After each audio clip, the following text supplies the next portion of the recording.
नमस्कार, यूट्यूब चॅनलमध्ये सर्वांचे मनपूर्वक स्वागत आहे। अंगणवाडी सेविकांसाठी आली आनंदाची बातमी, परंतु आचारसंहितेमुळे निर्माण झाला नवा पेज। निवडणूक विभागाच्या परवानगीनेच घेता येणार आता आनंदाचा लाभ। चला तर पाहूया ही सविस्तर बातमी। त्यापूर्वी चॅनलला नवीन असाल तर सबस्क्राइब करायला विसरू नका आणि नवीन अपडेट मिळविण्यासाठी बेल आयकॉनला प्रेस करायला विसरू नका। ही अत्यंत महत्त्वाची आणि आनंदाची बातमी आपल्या सहकारी मित्रांना शेअर करायलाही विसरू नका।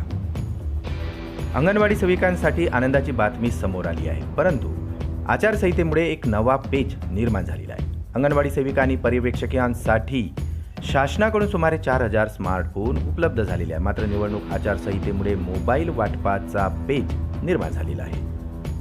शासनाने अलीकडेच मिनी अंगणवाड्यांचे रूपांतर आता मोठ्या अंगणवाड्यांमध्ये केल्यामुळे आता एकात्मिक बाल विकास विभागांच्या 14 प्रकल्पांतर्गत ग्रामीण भागात अंगणवाड्या कार्यरत असून आता या बालकांना पूर्व प्राथमिक शिक्षण आणि अन्य सुविधा मिळत आहेत। शासनाने अंमलात आणलेल्या पेन्शन ट्रॅकवर ॲपवर बालकांचे दैनंदिन वजन, उंची, पोषण, आहार, गृह भेटी आणि अंगणवाड्यातील बालकांची उपस्थिती आदी सर्व प्रकारची माहिती सेविकांना भरले सक्तीचे करण्यात आलेली आहे।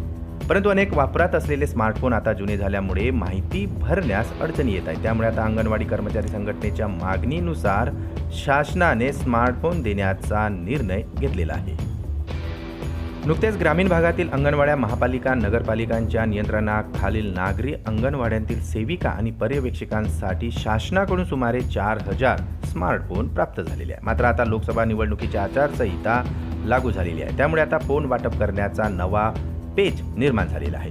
निवडणुका झाल्यानंतर अंगणवाडी सेविका आणि पर्यवेक्षकांना स्मार्टफोनचे वाटप करावे लागेल, नाहीतर निवडणूक व निकाल जाहीर होण्यास 2 महिन्यांचा अवकाश आहे, तोपर्यंत मोबाईल वाटप थांबावे लागणार आहे। मात्र ही प्रशासकीय बाब असल्यामुळे आता निवडणूक विभागाची पूर्व परवानगी घेऊन स्मार्टफोनचे वाटप करता येईल का, या दिशेने आता प्रशासन विचार करीत आहे।